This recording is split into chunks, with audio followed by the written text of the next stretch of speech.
Hey everybody, what's up? It is Travel Tuesday. I am so excited you are tuning in, especially those listening on the replay. Be sure to put a comment below. Let me know you're here.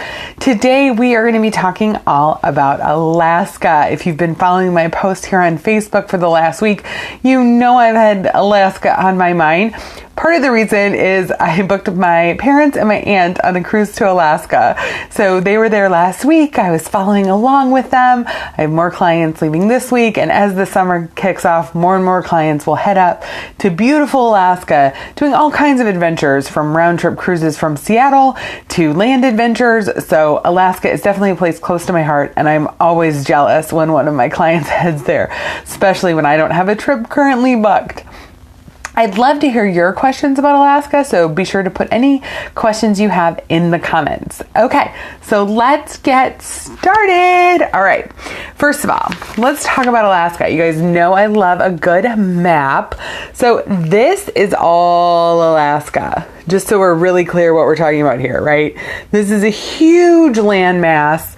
And when we talk about cruising Alaska, an Alaska cruise just sees this teeny tiny part called the Inside Passage. So this just teeny tiny part of all of Alaska. So, and to look at it a little bit closer, Alaska cruises tend to start down here in Seattle or Vancouver and then head north into the Inside Passage and either turn around and come back or continue up and across to Whittier or Seward, depending on where they're headed. So you're just seeing this teeny tiny coastline along the Inside Passage. But the reason that cruise ships go there is it's very difficult to access those areas via land.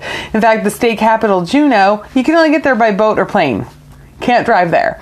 So that's an important thing to keep in mind as you start thinking about your Alaska exploration. I know a lot of people say cruises aren't for me, but I definitely think we can find the cruise that fits what you're interested in, because some of these places you can only see by boat. There's a ferry system, and in fact, they call it the ferry highway. They were referred to a lot of the most common ferry routes as highways because that is really the only way to get around throughout the Inside Passage. So as you start thinking about heading to Alaska, you're going to have a few choices as you think about what cruise is going to be best for you. First is the size of the cruise ship. So you have everything from very small, almost research type vessels, all the way to the Norwegian Bliss, brand new this season, huge mega ship. It even has a go-kart track that you can take to see Alaska. So on the small end, you have operators like Uncruise, which has very small boats. They actually have a launch off the back. They have different itineraries. The thing about their itineraries is they all start from inside the Inside Passage. So Juneau or Wrangell, just depending on what the itinerary is going to be. You spend more time in port because you don't have as far to travel, and they have a real focus on getting out into the wildlife. So you take Zodiac boats to shore. They have a kayak dock that leaves right from the back of the boat. You can paddleboard. So you just have a lot of flexibility in terms of getting out onto the water and seeing what Alaska has to offer. Now, that being said, you have to really enjoy water sports to make the most of these experiences. Sure, there'll be some options where you can Zodiac to shore to hike around a little bit, but you're really going to make the most of the experience if you are a person who wants to explore via kayak, who wants to explore via paddleboard. Now, as we work our way up, the next sort of class of ships that does Alaska are those smaller luxury lines, your Viking Ocean, Azamara, Regent. We've talked a lot about Regent's Alaska. If you've been watching these Travel Tuesdays, you know what an incredible deal I think the Regent's Alaska product is, because all of your excursions are included. We'll talk a little bit more about excursions later, but safe to say that excursions tend to run at least $100 per person and up to $600-700 per person when you're talking about Alaska. So the fact that Regents includes all of that for you is a huge benefit. So on these luxury vessels, the itineraries are going to be longer. They tend to be 10 to 14 nights versus 7 nights. You pick up a couple extra ports and you'll have more included. So it's beverages can be included, maybe beer and wine with dinner, maybe some excursions, and your accommodations are going to be a little bit nicer, more luxurious, definitely more luxurious than what you would find on cruise or some of the other research type vessels. And then you kind of move your way into mainline cruising. So your Princess, Royal Caribbean, Carnival, Norwegian, and you have a lot of options there. So coming from the luxury market where you have like Regent and Viking Ocean, now you move into the lines where less is included. So you may need to buy a beverage package if you want beverages included. You're going to be purchasing all your excursions on your own through either like a vendor I work with or directly through the cruise line. And these itineraries are usually 7 nights. There may be slightly longer ones if you're leaving from San Francisco, but in general, they tend to just be about 7 nights. Though Holland America does have a couple shorter ones available that just focus on the very top of the Inside Passage. And they tend to run round trip out of Seattle or Vancouver or one way. So you either start in Anchorage, departing from Whittier or Seward, and then head south to Vancouver or Seattle. Now, an important thing to keep in mind when you're looking at these different itineraries is that on the larger cruise lines, they have to visit a foreign port. So that means you're either going to have a weird stop in Victoria, and I say weird because you're there from like 7 p.m. to 11 p.m. on a lot of the round trip Seattle itineraries, or your cruise is going to begin or end in Vancouver. The law is basically if you're going round trip from a U.S. port, especially on the large cruise lines, you have to visit a foreign port. Otherwise, you face a fine.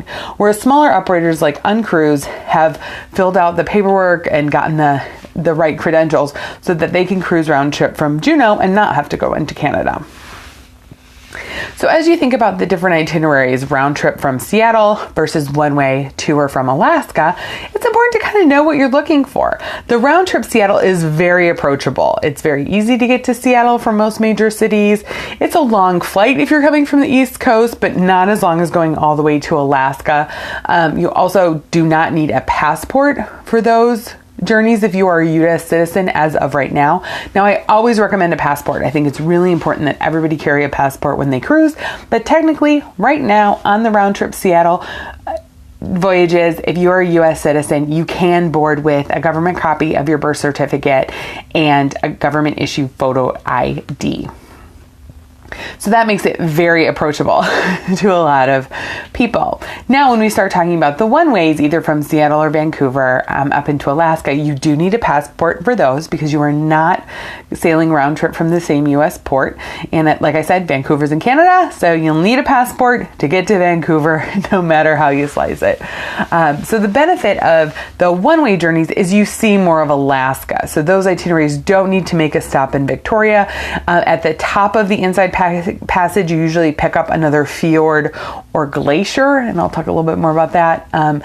So that is a huge benefit of the one way, is that you get to see more of Alaska. On the round trip Seattle ones, you have a sea day and a half basically to get into the Inside Passage, and then a sea day and a half to get back. Whereas if you're on a one way, that extra sea day and a half is spent seeing something else inside the Inside Passage.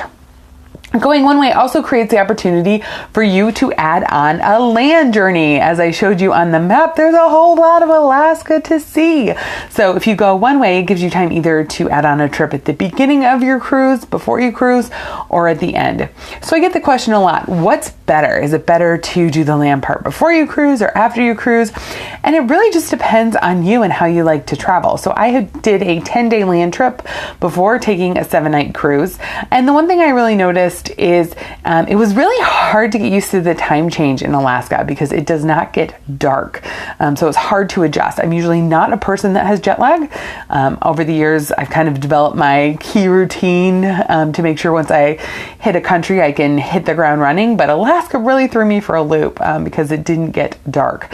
So I always say now I probably would cruise first and land later to get used to the time change a little bit easier on the front end. But other people love getting the busy part of their vacation out of the way. They want to do the touring and the ATV rides and the fishing and going from city to city across the interior of Alaska, and then just be able to get on that cruise ship and relax.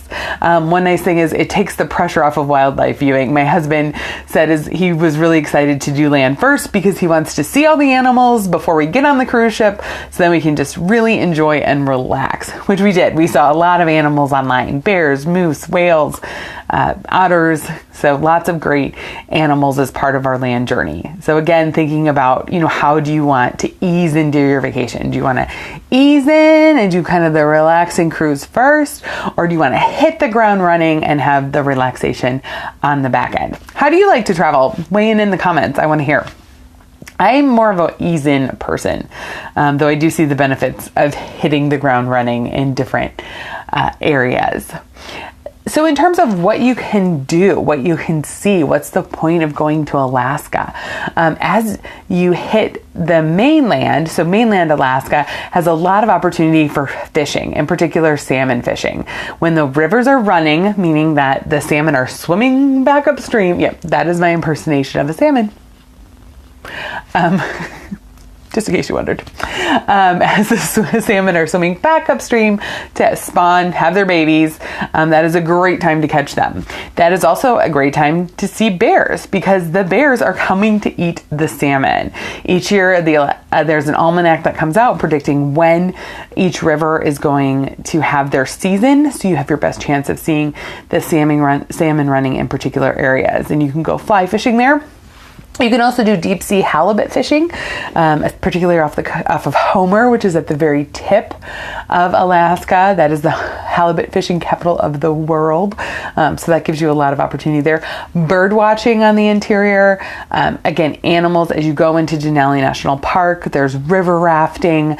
We've taken float trips down a river. I've done more intense class 5 river rafting in Alaska, ATV tours, horseback riding, hiking, really any of those great outdoor activities that you want to see as you explore this great frontier. And it really is still a great frontier. We took a train ride when we were in Alaska, and it is a flag stop train, meaning there are still homesteaders that live out in the woods that they depend on the train to get them into town to get their supplies. So they would just take their ATV from their homestead, drive it to the tracks, wave down the train, hop on, go into town, get what they needed, and then come back and then flag the train when they want to stop. We saw people unloading tires, groceries. They had, big sleds on the back of their ATVs to take everything back to their campsite. So it still has that vibe and feeling of being a great frontier area. So as you explore the inland, that will be a big part of that. Now, on the cruise, what's the point of going on an Alaska cruise? To me, it's the glaciers. Getting to see those glaciers up close that you can only really access by boat in Glacier National Bay, for instance. Glacier Bay National Park, is just absolutely incredible. And it's tiny. You have to go. These glaciers are melting. For instance, Exit Glacier, which is a glacier just outside of Seward, Alaska, that you can access by land, receded a mile in 10 years. I was there in 2005 and I came back in 2015, and the glacier had receded a mile. A mile was gone of the glacier. So you definitely want to head there soon to see those glaciers. And then there's just great excursions in each of the major ports as you head throughout Alaska. As I said before, the excursions are expensive. They tend to be $150 per person for just a simple tour, all the way up to $650, $750 per person if you're doing the flight seeing and the helicopter landings. You can take a helicopter to the top of a glacier and ride sled dogs on snow. You can go whale watching, you can go fishing, you can go crab fishing, you can see eagles and totem poles and just learn a lot about the history of this area of Alaska. So there's a lot of activities to do as you go on Alaska cruise. Now, the individual towns are going to be very small. So Juneau is the state capital. That's the biggest city you're going to visit. Ketchikan, super small. Skagway, even smaller. So these are really all about getting to those outdoor activities. If you're a person that your favorite comfort vacation is just walking down around downtown, exploring different restaurants, that's going to be a bit of a challenge in some of these areas.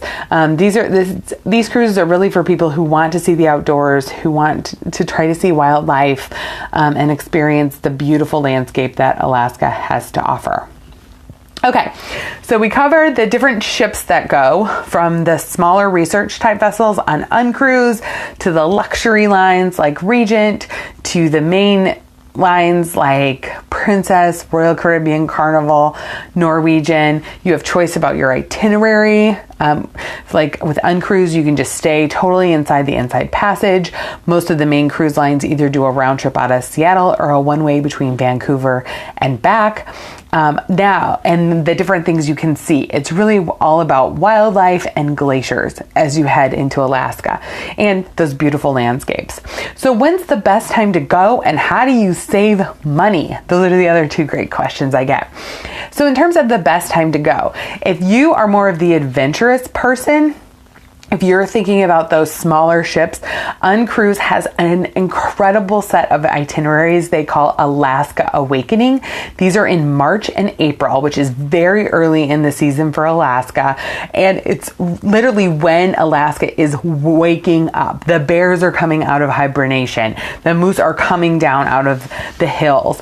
The whole area is just waking up. Snow is starting to melt and fill the rivers and waterfalls. The tourists have not arrived yet. So you have these towns all to yourself as tourism begins. So I think that's a fantastic time. And those are great itineraries to explore. And I have some great offers available for those itineraries if that's something you're interested in. Now, if you're looking at more of the main cruise lines, their season tends to run from mid-May to mid-September. The luxury cruise lines have less availability and less itineraries, so you want to get on those soon. If you're thinking about 2019, you want to contact me soon so we can start looking at what's still available on those luxury cruise lines and getting you those best offers. Because the best thing about booking with me is that we can keep checking. You don't have to just book once and that's it. We keep looking back to see if there's more deals, more specials, new promotions that we can get applied to your booking. As long as you book with a refundable deposit, we can change those rates up until your final payment date, which is great. So book early. There's no downside. Then for the main cruise lines, again, it's going to be mid-May to mid-September. So your shoulder season, so that end of May and that beginning of September, those cruises tend to price less. The cruises that go one way north tend to price less because, as we were talking about before, a lot of people like to have the vacation where they hit the ground running and then cruise. So they do the southbound cruises from Alaska. So if you want to have the relaxing part of your vacation first and you head north, you're going to save some money that way. You could save some money by doing a midweek departure. Some cruise lines like Celebrity do a Wednesday departure. Those tend to price less because a lot of people like to go Saturday to Saturday. You can also look for last minute deals. They are rare. If you've been following Facebook, you know Princess has had a 2-for-1 sale. That was very unusual. You can also look for early bird savings. So this is when the itineraries first come out. Like if you're booking for next year, again, we can book it and watch as additional savings becomes available. I highly recommend getting a balcony. I think it's totally worth it. My mom was actually telling me how she was really glad they booked a balcony based on my recommendation on their Alaska cruise, because as they entered Glacier Bay, it was 5 deep along the rail. So that means 5 people lined up behind each other along the rail trying to see. And so they just came back down to their balcony. They relaxed. They had a place to sit. They could head inside to get warm very easily. So I highly recommend getting a balcony cabin as you start to explore Alaska. This is a great multi-generational trip. It doesn't sound like it, but I have an extended family, grandma, grandpa, aunt, uncles, mom, dad, kids going. They are so excited. The kids have been learning about Alaska in school. They did their school projects about Alaska because they knew they were going. So they're super excited to get to see this part of the country at the same time they're learning about it. So it's a great fit. In terms of weather, The Inside Passage, the southern part of the Inside Passage is actually a temperate rainforest. So it's going to be rainy. That's how the rainforest gets its name. And can be cold. But, you know, it's also been like we've been in shorts and a t-shirt in 80 degrees. And then when you get up into Glacier Bay, it's 35 and windy Fahrenheit. So it just depends on kind of what the weather conditions are. But you should be prepared for it to be colder and rainy. And then hopefully it'll be sunny and warm instead.